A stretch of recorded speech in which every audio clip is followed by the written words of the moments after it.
Okay, so looking at the protein quality, we get to see that different proteins from different sources differ in their ability to support growth and also to maintain and repair the body tissues in the body. So this property is an ability that is going to help us know the quality of the protein.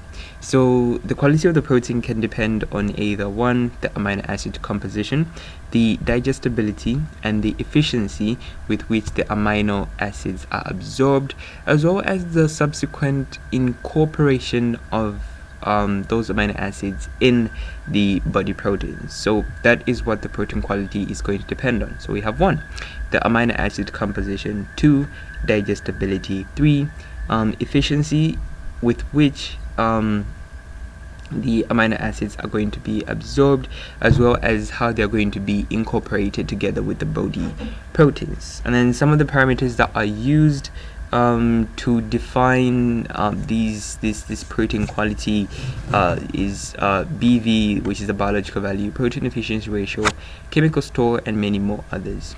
So let's start with the BV. So the biological value, as you can see on the formula there, it is a percentage of the absorbed nitrogen, of the nitrogen retained over the nitrogen absorbed, and then we multiply that by 100. So that's the nitrogen retained over the nitrogen absorbed multiplied by 100. But theoretically speaking, BV is an empirical measure of the efficiency of a protein as a supply of amino acids. So we're looking at the protein in terms of it being a supplier of amino acids. So a good example is given to us, that of egg protein, which is a high BV of about 96, because it contains the adequate quantity of all the essential amino acids, and more importantly, the body can actually assess these amino acids in the needed proportions. So generally speaking, animal proteins have been found to have a higher BVB if we look at our table here, and then we're to zoom in from there. So you see that on top of the table you sort of have like the animal products, whereas the plant products would be down there. So on the animal products they have a higher BV, but there is this exception that we're going to call gelatin, which is prepared from animal collagen, and it is exceptional in this case because it lacks several essential amino acids, therefore its biological value being low. So that is your gelatin. Yeah. And then from there we can see that the plant sources are going to have a lower BV, which is the biological value, because they either lack one or several other essential amino acids.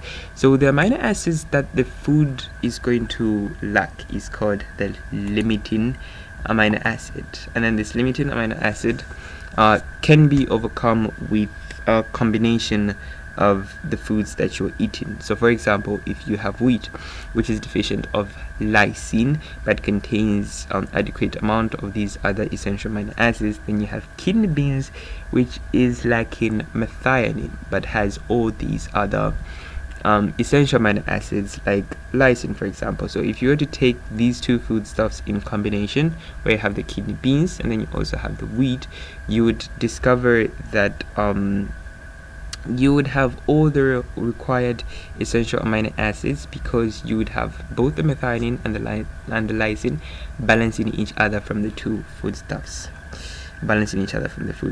So this is the reason why dietary combinations of a higher BV are designed by appropriate combinations of foodstuffs. So this is referred to as the mutual supplementation of proteins. Yeah. And then from there you can find that another way of improving your BV, your biological value, aside the mutual supplementation of proteins, is that you can use a process called fortification, which is just adding the limiting amino acids to a foodstuff. For example, adding the lysine to the wheat that we talked about. So this is called fortification with the limiting amino acid. And then likewise, we can get our vegetable proteins and then we can fortify them with their limiting amino acids like lysine, methionine, threonine, and tryptophan. So the amino acids for fortification are mainly commercially manufactured at economic prices and then mixed in appropriate proportions to the food. And then next up, we're going to have the protein efficiency ratio. So the protein efficiency ratio it is a less commonly used parameter of assessing the protein quality. This is because it is the it is just a less parameter used. So by definition, you can define the protein efficiency ratio as a gain in the body weight for each unit weight of protein ingested. The gain in body weight for each unit weight of protein ingested, and then apparently the amount of digested proteins that is going to be used for maintenance is going to be ignored. Only the one that is being used for body growth is going to be considered. And then the formula that we're going to use here is gain in body weight over the protein fed or the protein ingested.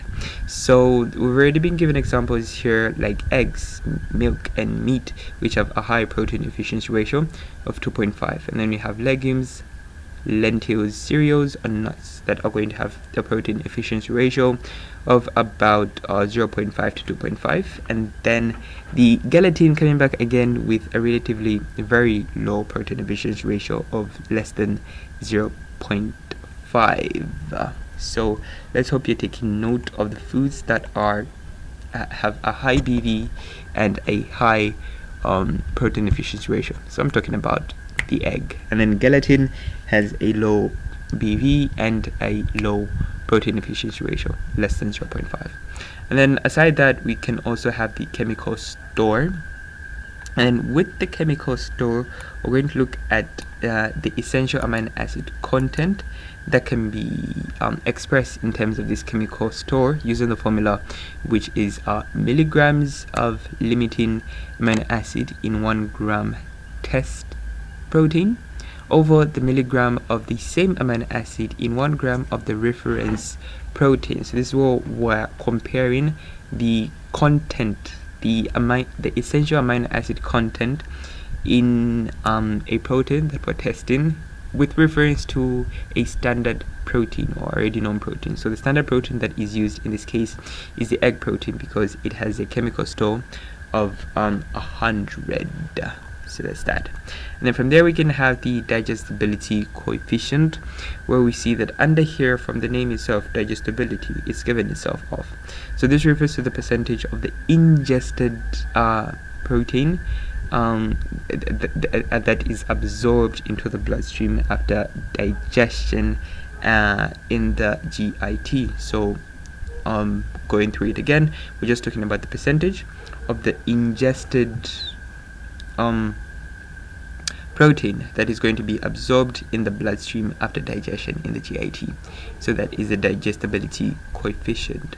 And then from there we can also have the net protein utilization, NPU, which is a measure of the utilization of the dietary protein for synthesizing body proteins.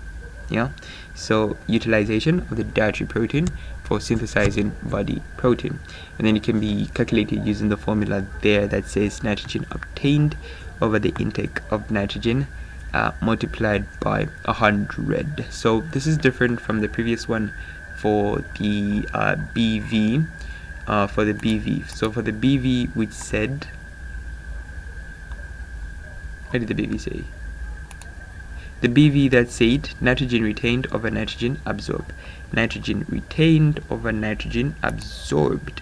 And then this one is nitrogen retained over intake of nitrogen.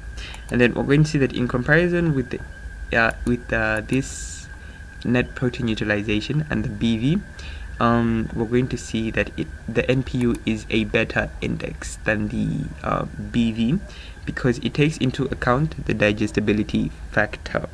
And in fact, mathematically speaking, we can see it being dependent upon the digestibility coefficient and the biological value, which is the BV, using that formula there.